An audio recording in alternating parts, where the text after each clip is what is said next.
ડેડિયાપાડાના ધારાસભ્ય ચૈતર વસાવા જ્યારથી જેલમાં ગયા છે ત્યારથી લઈને અત્યાર સુધી આદિવાસી સમાજમાં ખૂબ રોષ જોવા મળી રહ્યો છે।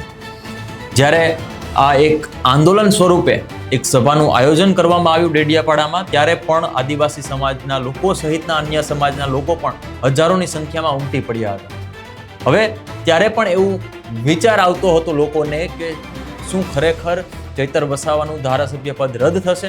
શું ચૈતર વસાવાને જામીન મળી જશે?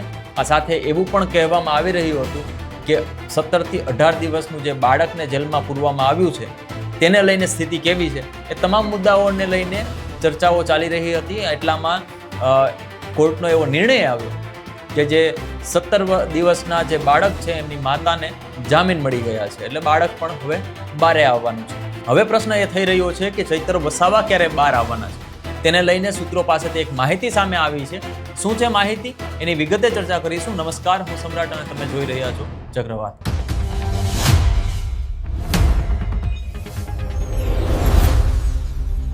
2023ના એક કેસમાં ચૈતર વસાવા સહિત 9 લોકોની ધરપકડ કરવામાં આવી અને ધરપકડ બાદ કોર્ટે તેમને 7 વર્ષની સજા સંભળાવી।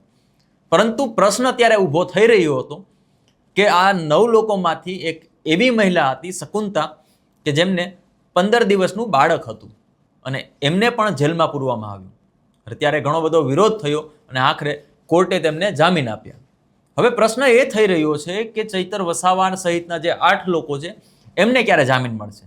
તો તેને લઈને અમે આમ આદમી પાર્ટીના ઘણા બધા લોકો સાથે વાત કરી અને અમારા સૂત્રો સાથે વાત કરી, ત્યારે એવું જાણવા મળ્યું કે ચૈતર વસાવા એવું માની રહ્યા છે કે જ્યાં સુધી આ 8 લોકો જેલની બહાર નહીં નીકળે ત્યાં સુધી તે પણ જેલની બહાર નહીં નીકળે।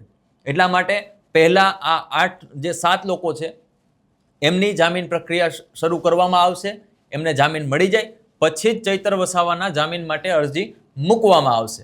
હવે જ્યારથી આ જે કેસ બન્યો છે, જ્યારથી આ ઘટના સામે આવી છે ત્યારથી લઈને અત્યાર સુધી ઘણી બધી આદિવાસી સમાજમાં ઉગ્રતા જોવા મળી રહી છે। એ પછી ડેડિયાપાડામાં એક સભા હોય કે તેમાં હજારો લોકો ત્યાં ઉમટ્યા હતા અને ચૈતર વસાવાના સમર્થનમાં એક જ સુર સાથે કહી રહ્યા હતા કે એક જ ચાલે, ચૈતર ચાલે। બીજો પ્રશ્ન પણ એવો સામે આવી રહ્યો છે કે ચૈતર વસાવાનું ધારાસભ્ય પદ રદ થશે કે નહીં? જ્યારે આ સજા સંભળાવવામાં આવી ત્યારે પૂર્ણેશ મોદીએ એવું જાહેરાત કરી હતી કે ચૈતર વસાવાના સભ્યપદ રદ કરવા માટેના પગલાં અમે ભરી લીધા છે, તૈયારી કરી લીધી છે।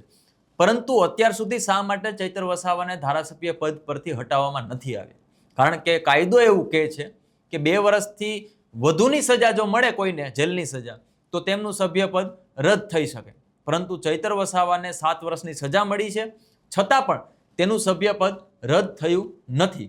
એનું કારણ એ પણ છે, અમારા તારણમાં એવું પણ આવ્યું છે કે ચૈતર વસાવાને લઈને જે આદિવાસી પટો છે તેમાં ખૂબ રોષ છે, સરકાર તરફથી ખૂબ રોષ છે, ભાજપ તરફથી ખૂબ રોષ છે અને ઘણા બધા જે આદિવાસી નેતાઓ છે એના સામે પણ ઘણો બધો રોષ જોવા મળી રહ્યો છે। હવે જો ચૈતર વસાવાને એનું સભ્યપદ રદ કરવામાં આવે તો એ રોષ કદાચને ઉગ્ર બને અને આવનારી વિધાનસભાની ચૂંટણીમાં ભાજપને મોટું નુકસાન પણ થઈ શકે એમ છે। કારણ કે જે રીતે સ્થાનિક સ્વરાજની ચૂંટણીમાં ચૈતર વસાવાનો દબદબો દેખાણો એ વિસ્તારમાં લોકો હવે ચૈતરનું નામ લઈને ત્યાં ઉલગુલાલ કરી રહ્યા છે, જય જોહાર કરી રહ્યા છે।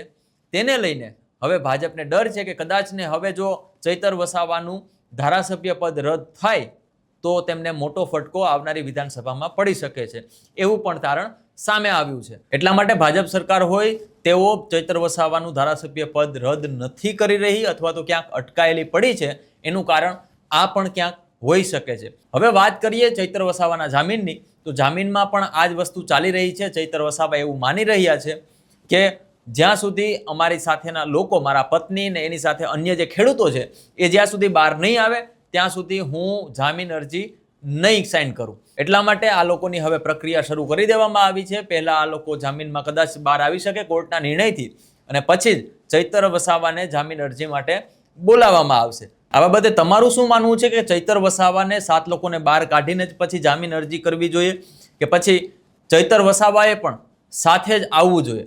આ સાથે સભ્યપદ શા માટે રદ નથી થઈ રહ્યું તે એક પણ મોટો પ્રશ્ન છે। આ તમામ મુદ્દે આપનું શું મંતવ્ય છે કોમેન્ટ બોક્સમાં ચોક્કસથી જણાવજો। વિડીયો પસંદ આવ્યો હોય તો લાઇક, શેર અને અમારી ચેનલને સબસ્ક્રાઇબ કરવાનું ભૂલતા નહીં। નમસ્કાર।